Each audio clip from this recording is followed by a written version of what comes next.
Hi friends, welcome to the great stories. दोस्तों, मैं बिरबल संधू एक बार फिर हाजिर हूँ एक नई वीडियो के साथ। तो बिना वक्त ज़ाहिर किए स्टार्ट करते हैं हमारी आज की स्टोरी।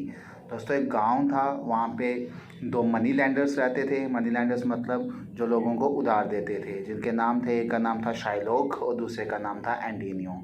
दोस्तों, जो शाइलोक था वो अच्छे किस्म का मनी लैंडर था। ठीक है, तो मतलब कि लोगों को कम ब्याज पे पैसे देता था। अगर कोई पैसे देने में लेट हो जाए तो वह उससे उतने ही पैसे वसूलता था, एक्स्ट्रा चार्जेस नहीं लेता था। वहीं पे जो एंटीनियो था वो लोगों को ज़्यादा ब्याज पे पैसे देता था। अगर कोई लेट हो जाए तो उस पर कोई ना कोई उसको एक्स्ट्रा चार्ज लगाता था। तो जो लोग थे वे तो शाइलोक से ज़्यादा प्यार करते थे, जबकि जो एंटोनियो से काफ़ी ज़्यादा नफरत भी करते थे इसी वजह से। दोस्तों, एक बात की बात है, जो शाइलोक का दोस्त था उसको कुछ पैसों की ज़रूरत पड़ती है। वो शाइलोक के पास आता है और बोलता है कि मुझे कुछ पैसे चाहिए। शाइलोक उसको अब थोड़े पैसे दे देता है, लेकिन वो दोस्त बोलता है कि उसको तो थोड़े ज़्यादा पैसे चाहिए थे। तो शाइलोक बोलता है कि इस वक्त तो मेरे पास इतने ही पैसे हैं, फिर भी मैं कुछ अरेंज करता हूँ, है ना। तो मैं कल परसों तक अरेंज कर देता हूँ। जबकि उसका दोस्त बोलता है नहीं, मुझे पैसे आज के आज ही चाहिए।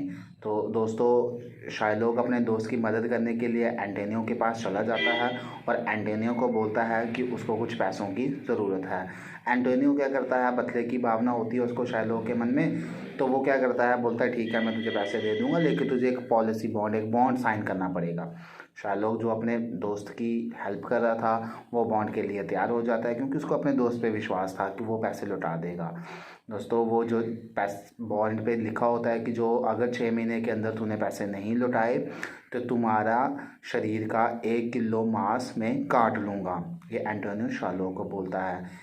बॉन्ड सुन के शाइलोक जो है वो हाँ कर देता है। साथ ही बोला होता है कि उसको डबल पैसे देने पड़ेंगे। तो दोनों बॉन्ड वो साइन कर देता है। दोस्तों, 6 महीने बीत जाते हैं। 6 महीने के बाद जब लास्ट डे होता है, उस दिन शाइलोक अपने फ्रेंड्स का वेट कर रहा होता है, बट शाइलोक का फ्रेंड नहीं आता है। तो एंटोनियो शाइलोक के घर शाम को आता है और उसको बोलता है कि तुम्हारा समय समाप्त हुआ, पैसे मेरे वापस दे दो। शाइलोक बोलता है कि मेरे पास पैसे तो है नहीं, फ्रेंड मेरा आता ही होगा। तो रात हो जाती है, रात बीत जाती है। दूसरे दिन की बात है, शाइलोक फिर उनके घर आता है और बोलता है कि कल का दिन समाप्त हो गया, अब मैं तुम्हारे शरीर से 1 किलो मांस जो है वो काट लूँगा। तो ये सुनकर जो शाइलोक था वो एंटोनियो को बोलता है कुछ नहीं होता है, 1-2 दिन की बात है, 1-2 दिन में मैं तेरे पैसे लौटा दूंगा। लेकिन शाइलोक जो है वो नहीं मानता है।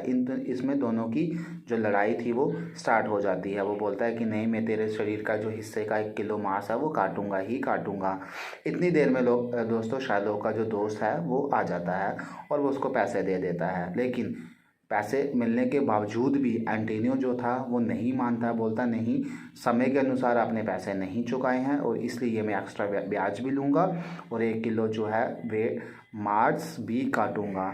वहाँ से दोस्तों, वहाँ उस गांव के जो मुखिया थे वो गुजर रहे होते हैं और दोनों की फाइट, तीनों की बातें सुन के मुखिया रुक जाते हैं और मुखिया उनको पूछते हैं कि क्या हुआ। तो मुखिया को वो बताते हैं सारी कहानी। तो मुखिया समझ आता है कि ये एंटोनियो जो है ये ज़बरदस्ती कर रहा है, ये बदले की भावना है। ठीक है, तो मुखिया बोलता है कि तुम्हें पैसे मिल गए हैं, कोई बात नहीं, एक दिन लेट हो गया तो। लेकिन शायद एंटोनियो जो है वो नहीं मानता है और इस वजह की वजह से वो क्या करता है कि मुझे 1 किलो मांस काटना ही काटना है। तो मुखिया जो है वो समझदार होता है, बोलता है ठीक है, तुम इसका 1 किलो मांस जो है वो काट लो। ठीक है, अगर तुझे ज़रूरी काटना है तो 1 किलो मांस काटो, लेकिन याद रहे खून का एक भी कतरा नहीं बहना चाहिए, क्योंकि बात जो थी वो मांस पे हुई है, ना कि खून के कतरे पे हुई है। तो इतनी बात सुन के एंटोनियो जो है वो चौंक जाता है। वो बोलता है कि बिना खून के वो मांस कैसे काटेगा, है ना।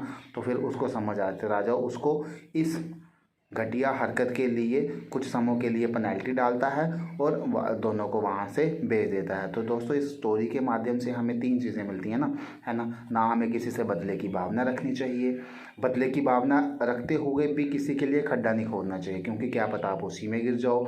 दूसरा दोस्तों, कि हमें किसी का मजबूरी का फ़ायदा भी नहीं उठाना चाहिए। अगर कोई किसी की मजदूरी का फ़ायदा उठा के उसको ज़्यादा पैसे बोझता है या कुछ भी करता है तो वह एक नुकसान होता है। और तीसरा मतलब कि कोऑपरेटिव रहना चाहिए। किसी की मजबूरी हो सकती है कि उसको ये है वो है, तो हमें ऐसा नहीं करना चाहिए। तो आप भी अगर लाइफ में आपको किसी की हेल्प करनी का मौका मिले तो ज़रूर हेल्प करिएगा, बस उसके बदले उससे कुछ भी मत मांगिएगा। आपकी लाइफ जो है वो सेट हो जाएगी। इसी नोट के साथ हम ख़त्म करते हैं हमारी आज की वीडियो। आशा करते हैं कि ये वीडियो आपको बहुत ही पसंद आई होगी, और अगर आए तो दोस्तों कम से कम 100 लाइक तो ठोक दीजिएगा। बाय।